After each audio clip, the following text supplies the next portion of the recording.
Hey everyone, welcome back to my channel. I'm going to share a story that's not just interesting, but also teaches us something deep about life. But wait, what if I told you a king once went into the forest, gave up his throne for a day, and found life's biggest answers while digging dirt with a hermit? Crazy, right? Well, this one's going to surprise you. Let's dive straight into it. With open minds and curious hearts, this story is going to make you smile, think, and maybe even shift how you see the world. Let's go. This story is about a king who had 3 questions that he really wanted answers to. He thought, if I know these answers, I'll never fail in anything I do. His questions were: 1. What's the right time to do anything? 2. Who are the most important people to listen to? And 3. What's the most important thing to do? Big questions, right? I mean, even we think about these sometimes. When should I do this? Who should I trust? What should I focus on? So, the king announced a huge reward for anyone who could answer these. I can just imagine him, sitting on his throne, looking all serious, saying, "Tell me the answers, and I'll give you gold." Now, many wise people came to the palace. Scholars, advisors, all kinds of learned folks. But here's the twist.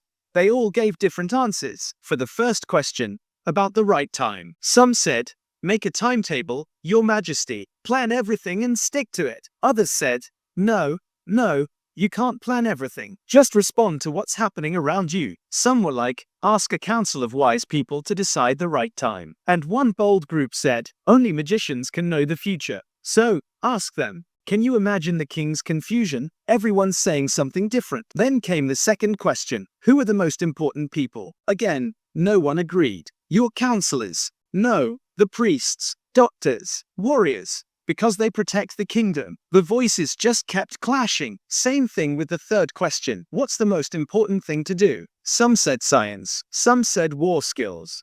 Others shouted worship. The king was like, okay, this is not helping. He didn't give the reward to anyone, but he didn't give up either. He heard about a wise hermit living deep in the forest, and he thought, this guy might know the answers. So, get this, the king did something unexpected. He didn't go as a king. No robes, no guards, no royal fanfare. He wore simple clothes, left his horse behind, and went alone to meet this hermit. When he arrived, he saw the old man digging outside his hut. Frail, tired, breathing heavily. I can picture it. A quiet forest, a tiny hut, birds chirping, trees swaying gently, and this hermit, working with all his might. The king walked up and said, "Wise hermit, I've come with 3 questions. Please help me." And he asked, when's the right time to do things? Who are the most important people? And what's the most important thing to do? But the hermit said nothing. He just kept digging. The king noticed he was exhausted. So, being a kind soul, he said, "Let me help you." And then, the king started digging. Can you imagine? A king digging dirt for a frail hermit. That's some next level humility. He worked for hours. Still no answer from the hermit. The sun was setting, and the king was getting frustrated. He finally said, "Wise man, if you can't answer me, just tell me, and I'll go home." Suddenly, the hermit said, "Someone's running towards us."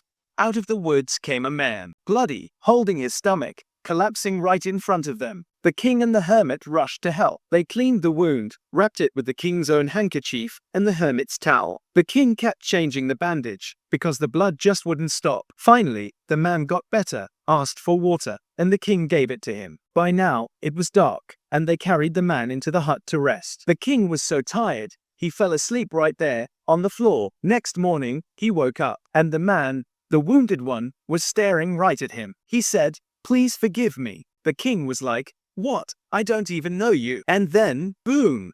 The twist! The man said, "I'm your enemy. You punished my brother, took my property, and I planned to kill you after you left this forest. But your guards attacked me, and I ran here, bleeding. If you hadn't helped me, I'd be dead. Now, I want to serve you forever. Please forgive me." Can you feel that? The king, shocked but also filled with joy, he forgave the man, sent doctors for him, and promised to return his land. What a beautiful moment! Before leaving, the king asked the hermit again, "Please, tell me the answers now." The hermit smiled and said, "You already have them." The king was like, "What?" And then, the hermit explained, "When you dug the ground for me, that was the most important time, because it was now. I was the most important person, because I was with you, and helping me was the most important thing, because that's what needed to be done. Later, When the wounded man came, helping him became the most important. If you hadn't, he would have died, and you would have lost your chance to make peace. Then he said something so powerful, it gives me chills. The most important time is now, because it's the only time you have power. The most important person is the one you're with, because that's who needs you.